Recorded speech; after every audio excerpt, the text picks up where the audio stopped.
podrían darse, ¿verdad? Este paciente es el mismo que este, pero lo único que cambió acá es la posición, ¿verdad? En bipedestación se puede ver que es un derrame de mediana cantidad, pero si no se especifica el decúbito da la impresión que el derrame es completo, ¿sí? Muy importante entonces en estos pacientes con derrames pleurales especificar la posición con la que fue tomada la imagen.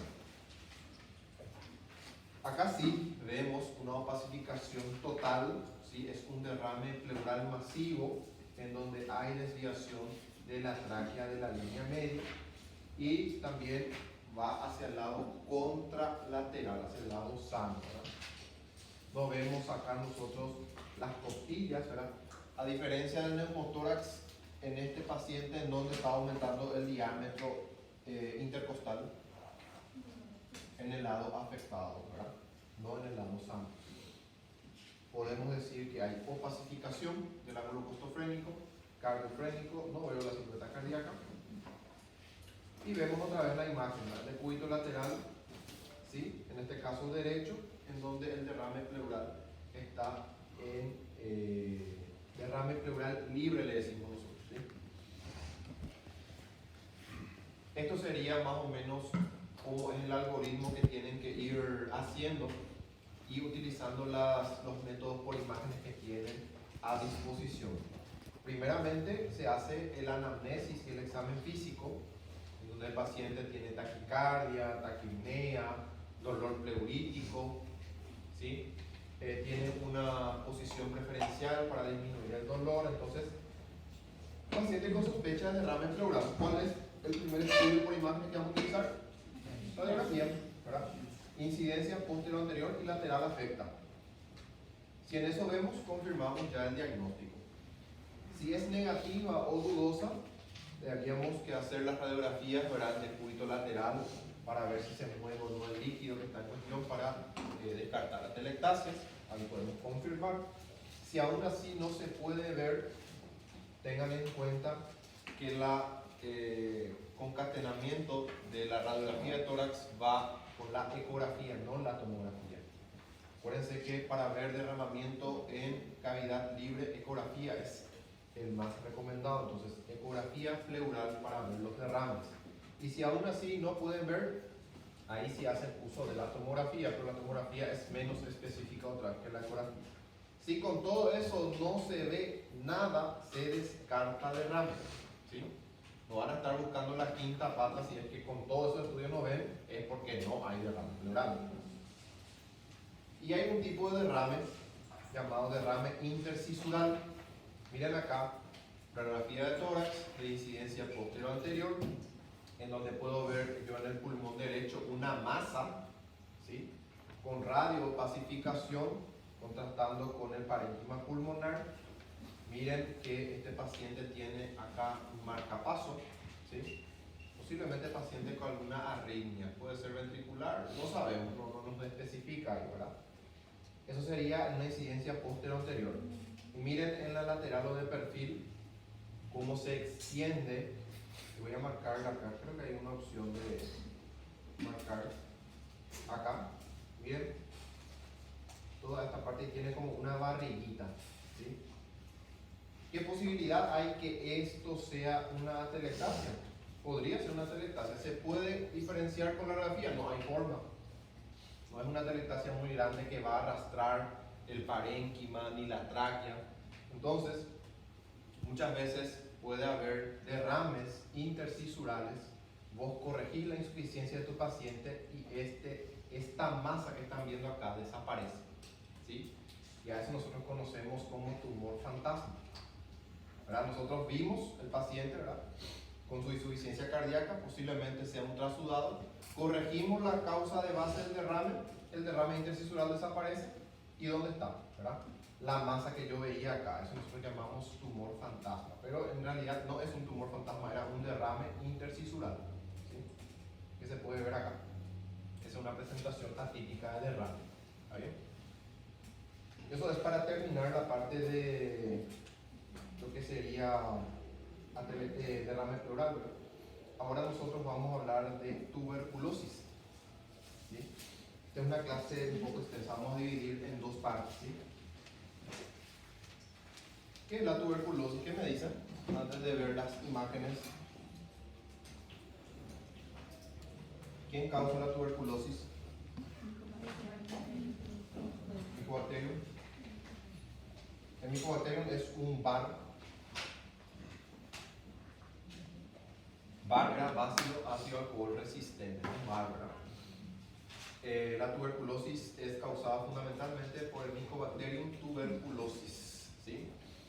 ¿Y dónde habíamos dicho que afecta a la tuberculosis en los pulmones? ¿En qué región? Región, sí, parénquima pulmonar, región apical, ¿verdad? Apical, donde está más oxigenada.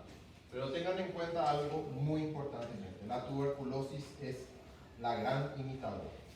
¿Qué les digo con gran imitadora? Puede imitar una bronquiectasia, puede imitar una neumonía, puede imitar una bronquitis, ¿sí? Por eso se le conoce a la tuberculosis como la gran imitadora. Puede imitar una neumonía lobar, intersticial, ¿sí? Tiene varias presentaciones. Aparte que la tuberculosis puede ser primaria y postprimaria o de reactivación. Entonces lo más importante, ¿verdad? Existen tres agentes etiológicos que citan: el Mycobacterium tuberculosis, el Mycobacterium bovis, el Mycobacterium africanus, el Bacillus calmette-guerin, ¿verdad?, que es causado por el BCG, y la tuberculosis humana causada por el Mycobacterium tuberculosis, ¿verdad? Estas son unas imágenes de nuestra bacteria alcohol ácido resistente, ¿verdad?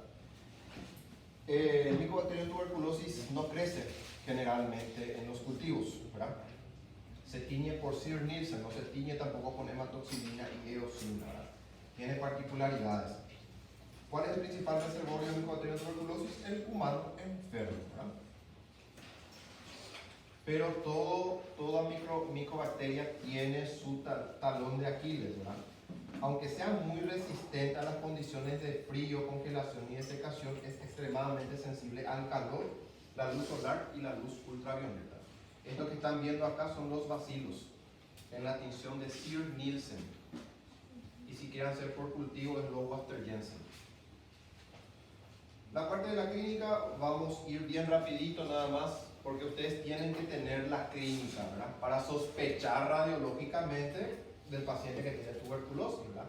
Paciente con más de 3 semanas, tos seca, irritativa, pérdida de peso, debilidad, fiebre, sudoraciones nocturnas. El paciente se levanta por la noche totalmente empapado de sudor, dolor torácico, ¿sí?, astenia, anorexia. Estos son algunos de los cuadros que pueden ser inespecíficos. Esto podría ser fácilmente también cáncer, ¿sí? Paciente con anorexia, con astenia, pérdida de peso, fiebre de origen desconocido, ¿sí? Tienen que descartar también cáncer, ¿verdad? El 10 a 20% de la tuberculosis es asintomática. El paciente no tiene absolutamente nada, ni fiebre, ni dolor, nada. Laboratorio inespecífico, puede venir leucocitosis, leucopenia y a veces puede ser una anemia ferropénica. Edad media inferior a 30 años. Predominación sexo masculino. ¿Qué lado del pulmón generalmente quiere afectar más la tuberculosis? O sea, el Mycobacterium tuberculosis. El lado derecho, ¿sí? Porque la tráquea, o sea, el bronquio derecho es la continuación de la tráquea, eso tienen que saber. Entonces, como está más 90 grados, es más fácil que el bacilo vaya y caiga ahí que en el izquierdo. Puede caer también, pero cae más en el lado derecho. Es unilateral generalmente. Vamos a asociar pacientes en tuberculosis, hay que descartar VIH, ¿sí?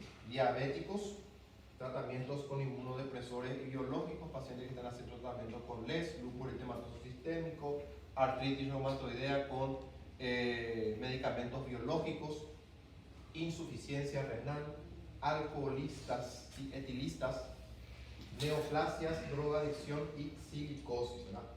A eso se asocia mucho la tuberculosis. Miren acá, en este caso, sería el paciente con una exposición laboral, ¿verdad? Trabaja luego con mucho polvo, entonces es un factor desencadenante, ¿no? La tuberculosis solo afecta el pulmón. puede afectar a otras zonas, puede afectar el hígado, puede afectar el vaso, puede afectar el intestino delgado, puede afectar el sistema nervioso central, los riñones, pero tiene una predilección por el parénquima pulmonar, porque está más oxigenado ahí, ¿verdad? Especialmente acá los pacientes con VIH tienen formas extrapulmonares, ¿verdad? Y diseminadas, ¿verdad? Vamos a ver que nosotros puede ser que este paciente tenga una tuberculosis miliar, ¿verdad? En millo, ¿verdad? Eso vamos a ver, que voy a mostrar. Estas son las presentaciones, ¿verdad? La más característica que vamos a estudiar por radiografía es la pulmonar. También tenemos la ganglionar, la miliar. Otra forma extrapulmonar es osteoarticular, genitourinario, intestinal y peritoneal.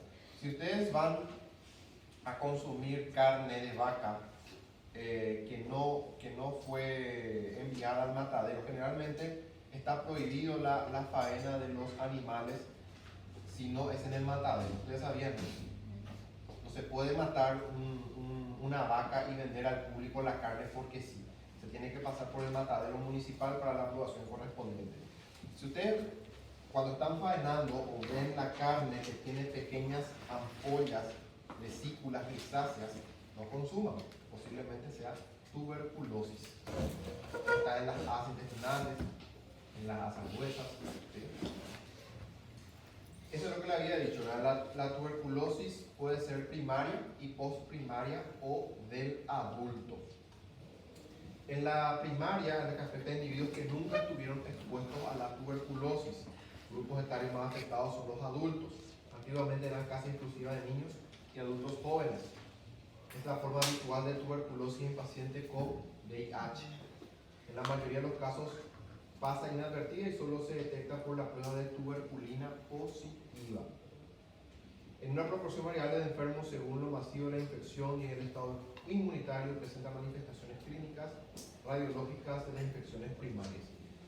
¿Quiénes son también esas personas que están expuestas a la tuberculosis? Que viven todos hacinados, todos juntos, de diferentes familias, personas que están privadas de su libertad, ¿verdad? Aparte de tener que sobrevivir a las violaciones, también está el tema de la tuberculosis, de la leishmaniasis, de la micosis, ¿verdad? Ustedes sabían que la violación ocurre más en hombres que en mujeres. Los hombres son más violados que las mujeres, ¿verdad? Principalmente por esta gente que tiene carita bonita y se va al presidio, ¿verdad? O los mismos reclusos saben del por qué entró a la cárcel, ya le dan su bienvenida. Es así, ¿verdad? Entonces, ¿cómo yo puedo confirmar? Yo sospecho por la clínica, pido mis estudios de radiografía, también puedo pedir la prueba de tuberculina positiva, son las claves para identificarla. Algunos utilizan el interferón gamma, ¿verdad? Muchos ya no utilizan la prueba de tuberculina, pero tienen que saber que puede caer en el examen, ¿verdad? Generalmente se pide interferón gamma, es más específico. Y antes de entrar en las imágenes, esto es un esquema del nódulo de Gaume, ¿verdad? Que es la respuesta que da el organismo ante la entrada de Mycobacterium tuberculosis. En la parte central está la parte de la necrosis. Acá hay pus, células muertas. En la parte posterior a eso tenemos a las células gigantes, ¿verdad? Las células gigantes, también llamadas células de Langerhans, donde hay gran acumulación de macrófagos, ¿verdad? Esas son las células gigantes. Lo que está en azul son los linfocitos y en la parte más externa están los fibroblastos. ¿Qué es lo que está pasando acá? Están haciendo un muro de contención.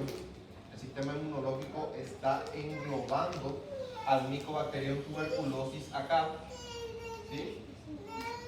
Para evitar que el Mycobacterium tuberculosis vaya e invada otra parte del parénquima. Sí, cortamos la verdad. Entonces, muy importante, el nódulo de Gaume se forma cuando el sistema inmunológico de la persona está sana, ¿sí? Vamos a poner el caso de un paciente con VIH. Paciente con VIH positivo no hace nódulo de Gaume porque el sistema inmunológico no está preparado o está dañado, ¿sí?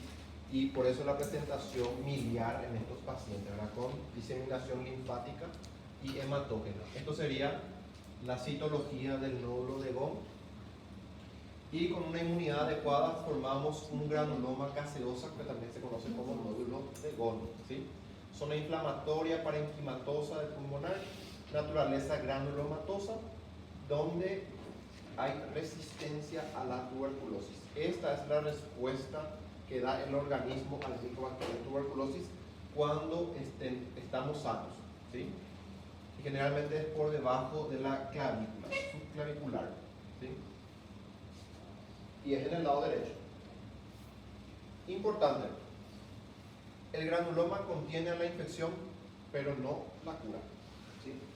Es como que le está reteniendo ahí, pero el sistema inmunológico no es capaz de eliminarlo.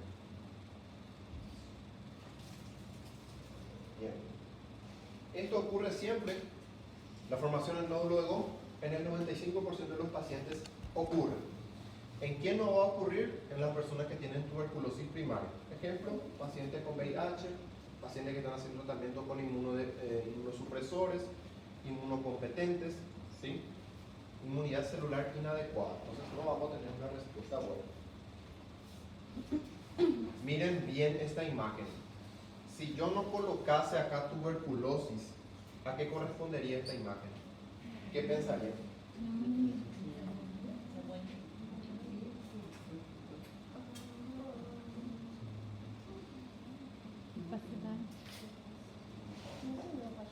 Podría ser una neumonía, como están diciendo, una neumonía lobar, ¿verdad?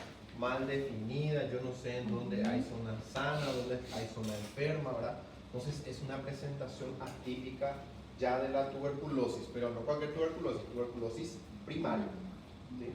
¿Se acuerdan? Es la gran imitadora.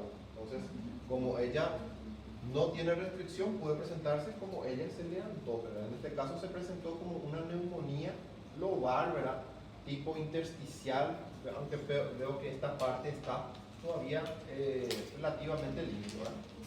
Infiltrado, adenopatía iliar unilateral, lado derecho. Não poderia ser uma icterícia, não? Ele vai trazer já sintomas, né, doutor? Aí, no caso, Claro. ele já vai relatar. E no caso, para mim, dar certeza, eu tenho que pedir esse interferon gama. Sí, sí está sospechando. Sí está sospechando, ¿verdad? En este caso no veo atelectasia aún. ¿Verdad? La tuberculosis postprimaria o de reactivación, cuando la persona ya cursó con la tuberculosis y vuelve a tener tuberculosis, esa zona del parénquima ya está fibrosada, ¿sí? Ya está cicatricial, entonces si aparece otra vez puede ser que sí produzca ya la atelectasia, ¿verdad? En este caso todavía no veo. ¿Cuáles son las complicaciones? Ya encabeza luego ahí la atelectasia, ¿sí? Forma primaria progresiva, atelectasia en el adulto joven, ¿verdad? También podemos tener la presentación miliar y meningitis, tuberculosis en niños menores de 2 años sin BCG. Miren la importancia de la vacuna del BCG, del Cametellerin, ¿verdad? Si el niño en este caso no recibe su BCG, está expuesto a una complicación de tuberculosis miliar o meningia, ¿verdad? Que es bastante agresiva.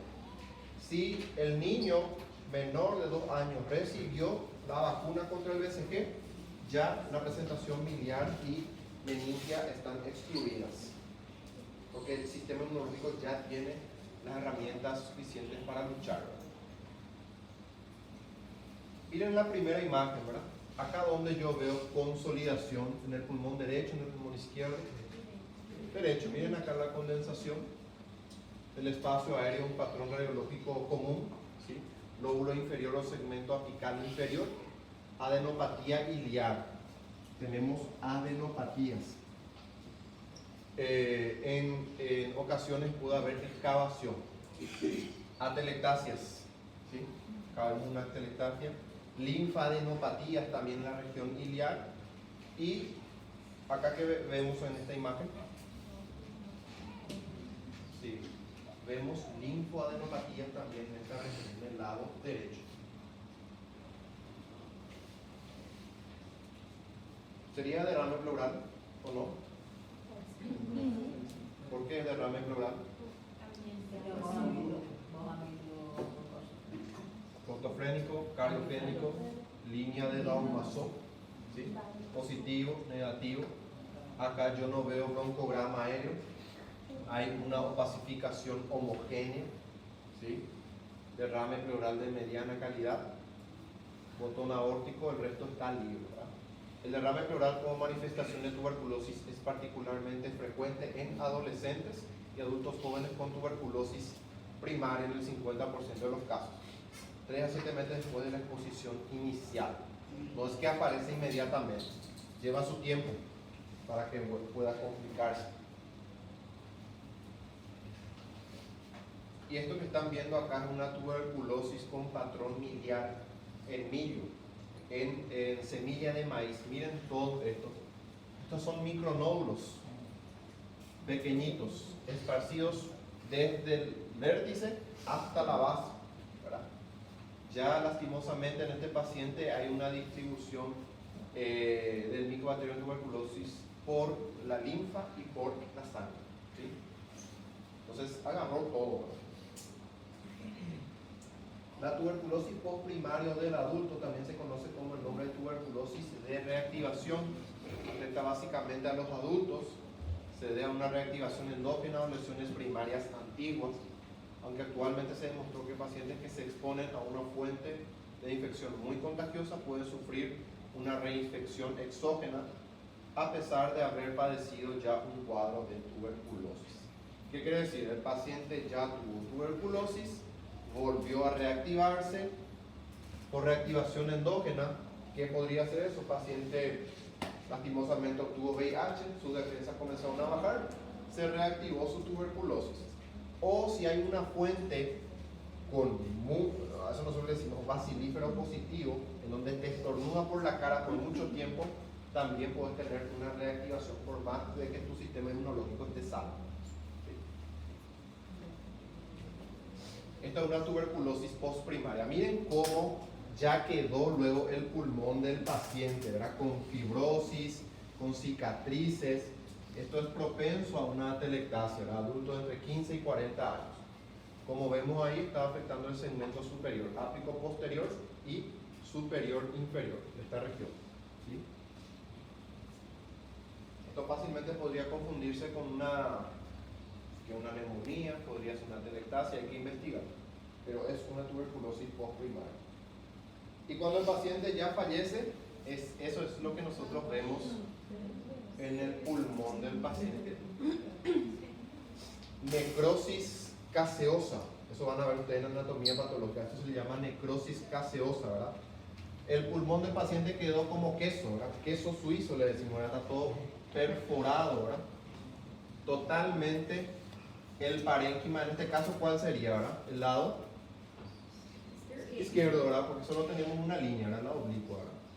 Totalmente agarró el pulmón. ¿Y esto que está acá, qué sería? Estos son los riñones, miren. La necrosis también.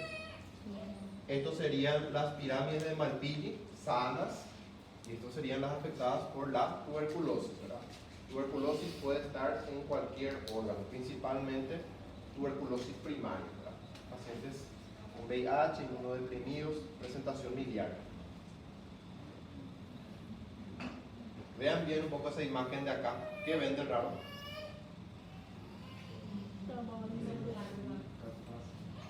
Voy a marcar.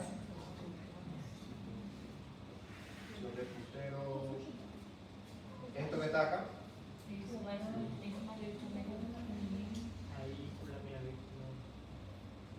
Miren cómo dentro de esta caverna hay otra pelota, ¿verdad? Es hongo, ¿verdad? Dentro de la caverna comenzó a crecer hongo, a eso nosotros llamamos fungus bulbo, ¿verdad? En donde nosotros le ponemos al paciente en decúbito lateral y esta pelotita se va moviendo, ¿verdad? Dentro de la caverna, es una complicación que tienen los pacientes, ¿verdad? Pero vamos a llegar a eso. Tenemos la diseminación broncogénica, la progresión de la misma enfermedad, la fibrosis pulmonar deformando el parénquima y favoreciendo la formación de atelectasias, bronquiectasias, aspergilomas, ¿sí? Fungus bulbo. hemoptisis franca por aneurisma de Rasmussen, cuando la caverna es demasiado grande y está cerca de un bronquio permeable. Con el tiempo eso va a sensibilizar el bronquio, que está obviamente irrigado por una arteria importante, y va a producir una fístula, ¿sí? Y esa fístula se llama aneurisma de Rasmussen, ¿verdad? Va a comenzar a salir sangre y va a acumularse sangre en el parénquima pulmonar, ¿verdad? ¿Hay tratamiento para esta cosa que parece extraterrestre? No, ¿verdad? Es que tiene que ser retirado de forma quirúrgica. Ustedes saben que los hongos son sumamente resistentes. ¿Alguna vez tuvieron micosis en la piel? Es sumamente agresivo en el sentido de resistencia, ¿verdad? Vos le haces el tratamiento congenital, ves más C, le colocas tópico, le dejas ahí, enseguida vuelve a aparecer.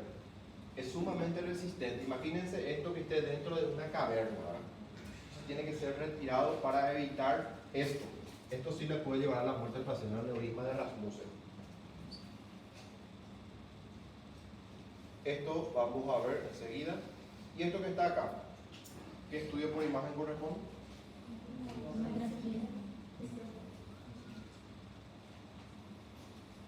Una tomografía.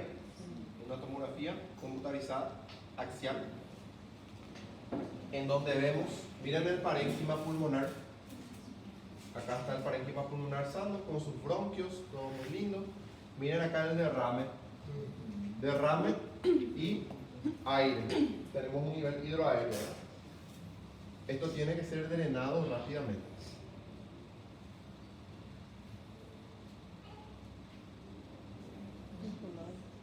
Radiografía, ecografía, resonancia.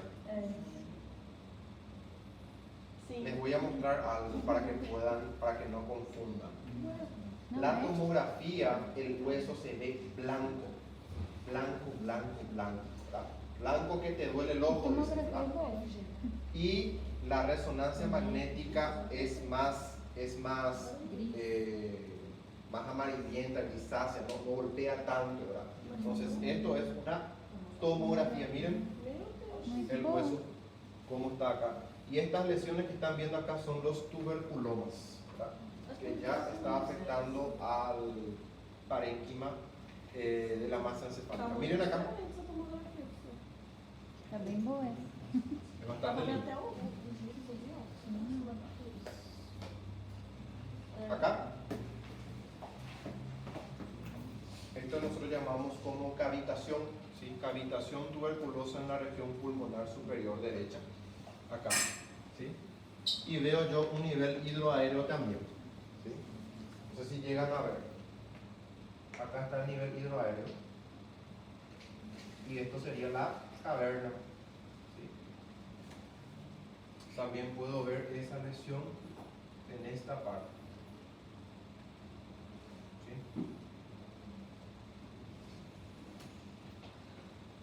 Después tenemos la tuberculosis ganglionar, la forma más frecuente de tuberculosis extratorácica. Sería el segundo lugar preferido del micobacterio tuberculosis, serían los ganglios, ¿verdad? La mayoría de las adenitis tuberculosas son una manifestación postprimaria de la infección por tuberculosis, ya sea por diseminación linfática o hematógena, frecuentemente en pacientes con VIH. Cuadro clínico, adenopatías frecuentemente laterocervicales en esta región, pero puede afectar cualquier zona ganglionar, puede afectar también la región axilar. ¿Cómo se hace el diagnóstico? Por biopsia, ¿sí? En pacientes con VIH suele dar negativo y en los pacientes se puede obtener el diagnóstico mediante el examen bacteriológico, ¿sí? Como se diferencia, por exemplo, a tuberculose naquela tomografia do neurocercose, do anterior? É o mesmo padrão ou ¿En cuál? bom, mas pra Do frente? cérebro, Da cabeça? da cabeça. Ah, de la cabeza. Sim. Por la presentación, ¿verdad? Esta parte, la anatomía patológica tiene un término también ahí, pero esto es muy característico de tuberculosis. Si estás viendo esto acá, esta presentación, posiblemente también el parénquima pulmonar esté afectado. Y Si ya está afectado la masa encefálica, seguramente también ya está comprometido el hígado, el riñón, peritoneo. ¿Sí? Hay que investigar con un paciente que posiblemente nunca en su vida se hizo un tratamiento. Mira, hasta acá en la región del cerebelo tiene.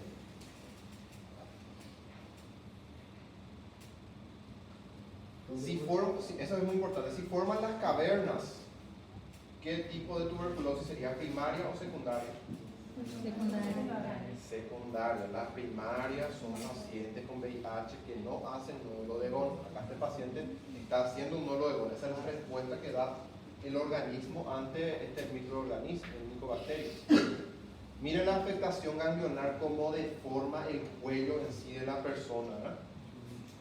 Totalmente ya la presentación deforme de la parte sana y del lado afecta. También acá que está asentado en el esternocleidomastoideo, en la cadena cervical lateral.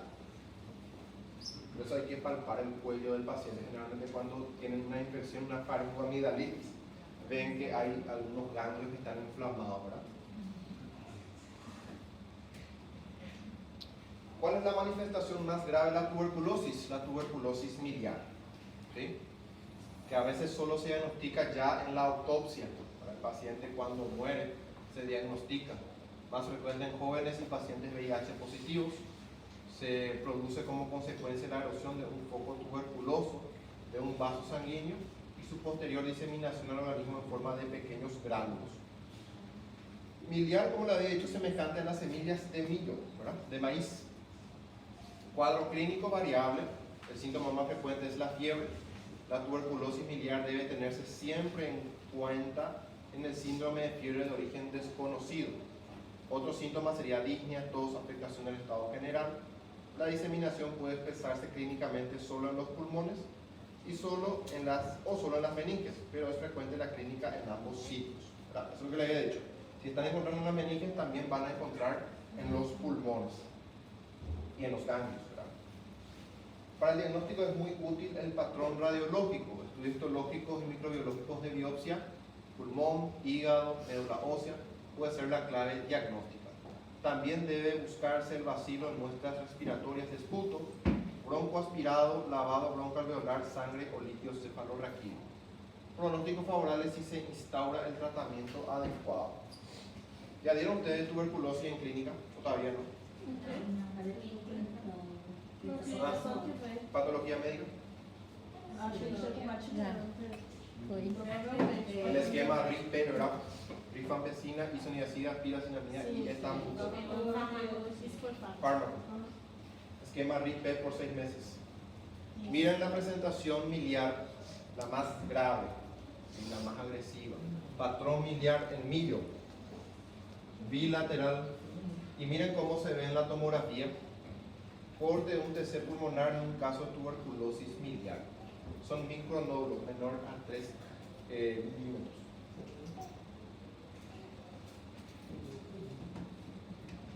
Bien. Manifestaciones variadas e inespecíficas. La tuberculosis primaria produce linfadenopatías, opacidades parenquimatosas, tanto en el espacio aéreo como en el intersticio, siendo la consolidación del espacio aéreo el patrón radiológico más común. Miren, esto fácilmente se puede confundir con una neumonía por su patrón, ¿verdad? Es muy característico de que la neumonía, de una neumonía de los alveolos global. Miren la postprimaria. Postprimaria, que tiene que ser paciente que ya cursó con la tuberculosis, se curó y tuvo una reactivación, ¿verdad? Miren cómo la parte apical está muy destruida, está muy tocada el parénquima de este paciente, ¿verdad? Distintivo, predilección por los lóbulos superiores, ausencia de linfadenopatías y propensión a excavación, ¿verdad? A la formación de cavernas. Consolidación del espacio aéreo, patrón común. Lesiones cavitarias y quísticas. Las lesiones cavitadas y quísticas son lesiones tumorales cavitadas si es de pared gruesa y contorno interno nodular.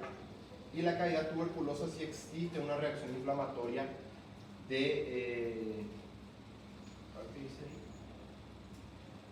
Perilesional. Bulla si es de pared muy delgada y contorno regular. Acá, por ejemplo, ¿pueden ver las lesiones en estas imágenes? El de acá, por ejemplo. ¿Qué sería? Bullas. Miren acá, lo voy a marcar, lo voy a dibujar. Miren la gigantesca bulla que está teniendo este paciente acá. Hay uno, Ahí tem. hay otro, acá hay otro. ¿Sí? El paciente está a punto de volar, tiene más aire que parénquima de volar, ¿verdad? Entonces son bullas. Y miren acá, esto sería una bulla también. Sería una caverna con nivel hidroaéreo, ¿verdad? Tenemos aire y tenemos líquido. No ampliado, né? Sí, esa sería una incidencia postero anterior y esto sería la de lateral, en donde se ve también el nivel hidroaéreo. ¿Está bien? Otra vez. Absceso pulmonar, pueden ver acá, en la parte lateral, en la parte postero anterior se ve acá, nivel hidroaéreo. En la tomografía, miren, con su líquido, tenemos líquido en esta parte. Esto sería el corazón, esto serían los bronquios. Siguiente imagen, ¿qué se puede observar? Miren la cantidad. 1, 2, 3, 4. Muchísimas bullas tiene el paciente. Sobreposta. Y todos están superpuestas, ¿verdad? El paciente con bullas subterráneas, ¿verdad? Que podría producir, ¿qué era que podría producir si esas bullas reventaban? ¿Se acuerdan? ¿Cómo es, doctor? Bullas subpleurales, ¿qué era que producían? ¿Qué tipo de neumotoras era?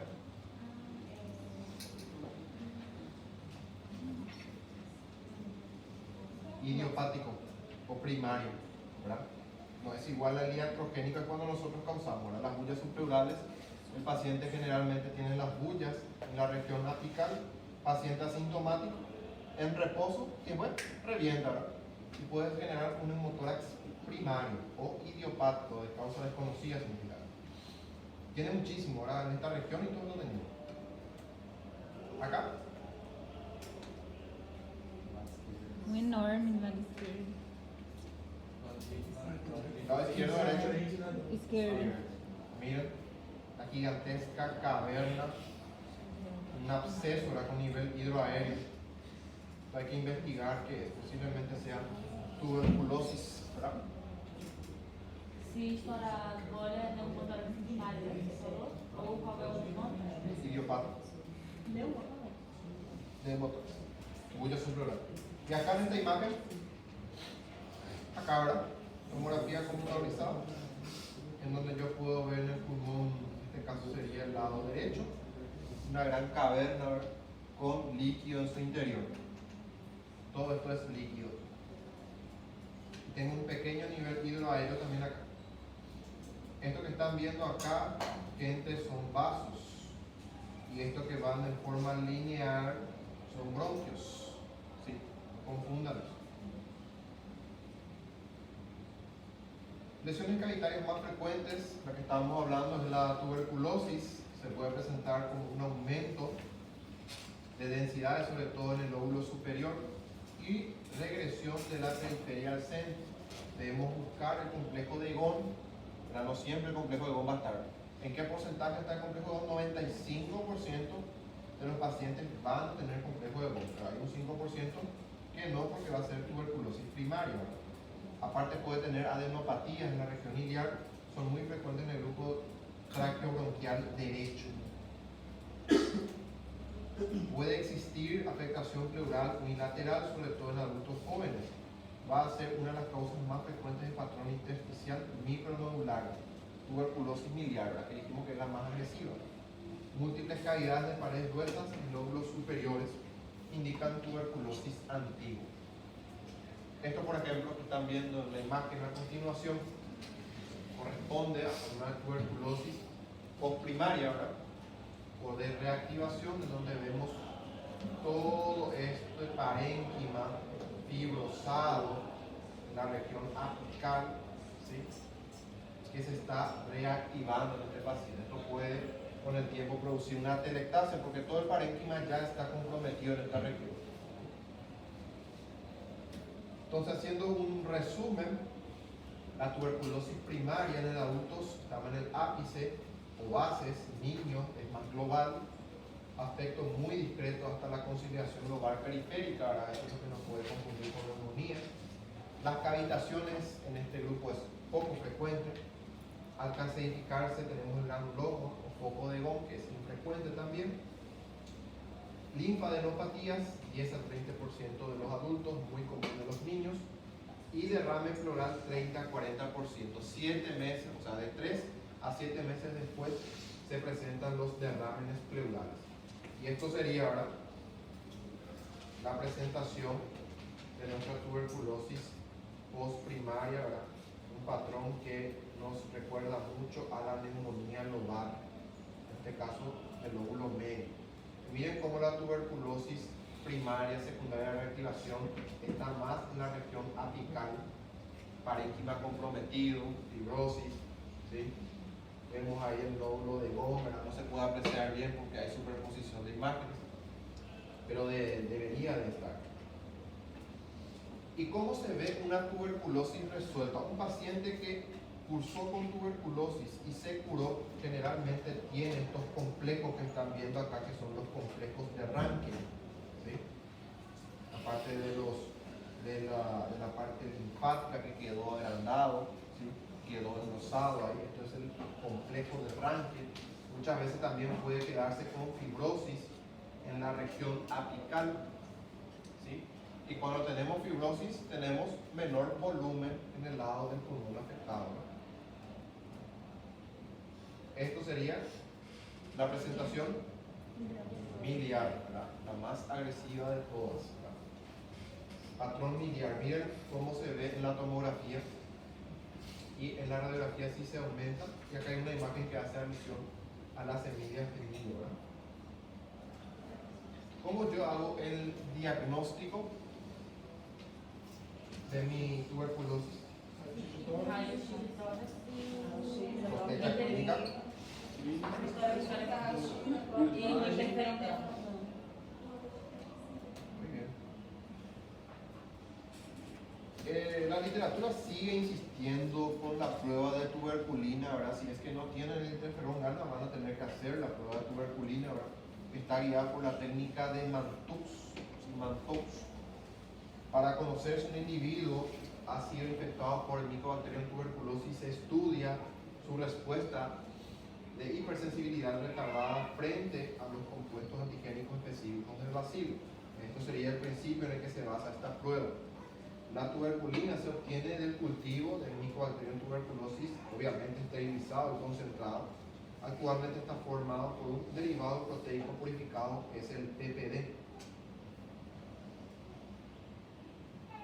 La prueba se realiza mediante la inyección intradérmica en la cara ventral del antebrazo, ¿sí?, con una cantidad constante de líquido que se diluye en 0,1 ml con la dosis correspondiente a la tuberculina.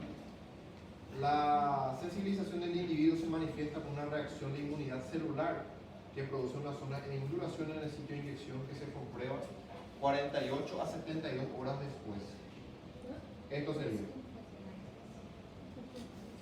Hay mucha gente que mide mal, ¿verdad? Lo que hay que medir lo que tenemos que medir solo es la induración, donde está dura la piel. Y hay gente que mide también el eritema. El eritema no se mide, solo se mide la induración. ¿Ven ahí? La lectura del test se efectuará 48 a 72 horas después, posterior a la inyección de la tuberculina. Para ello se medirá el diámetro de la induración y no el eritema, y se expresará en milímetros. Tenemos otra imagen ahí, ¿verdad?, en donde se inyecta en la región ventral. Esta es una reacción antigénica a la tuberculina, se va a medir 48 y 72 horas después, ¿verdad? Hay luego una regla específica para eso. Cuando yo digo que es positivo, cuando la induración es mayor a 5 milímetros. Y cuando es menor a 5 milímetros es negativo, ¿verdad? Y en niños que tienen BCG hasta los 2 años se podría decir negativo 10 milímetros, positivo 15. ¿Sí? Este es el método que a mí me gusta más, interferón gamma y molecular. No va a estar midiendo con la reglita y demás cosas, pero la literatura sigue hablando de eso.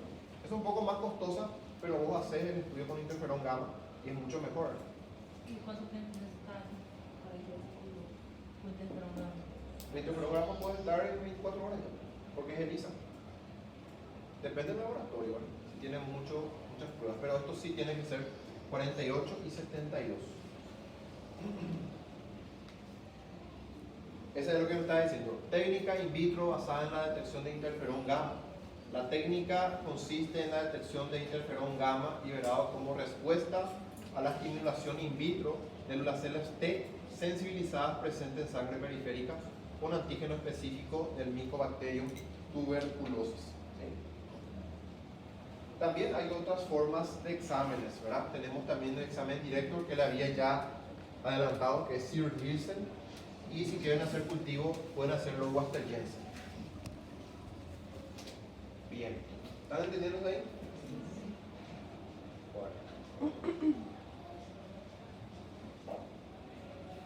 vamos a hacer un pequeño receso y volvemos con unas imágenes que les tengo acá para que puedan.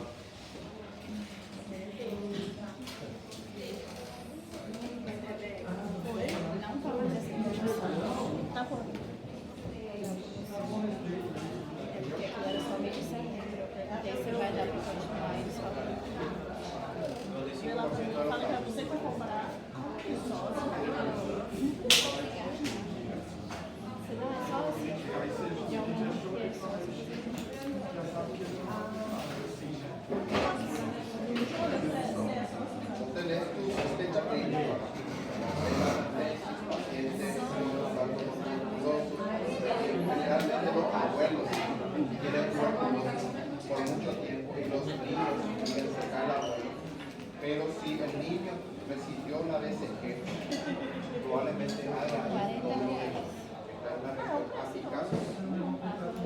por debajo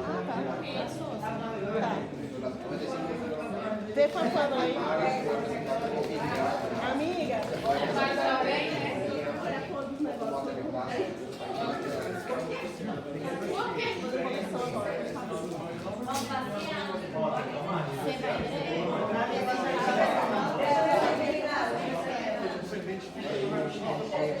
Tá cega,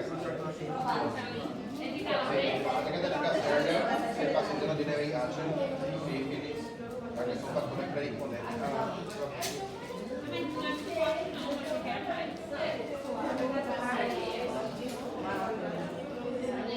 Casi te caíste todo ahí.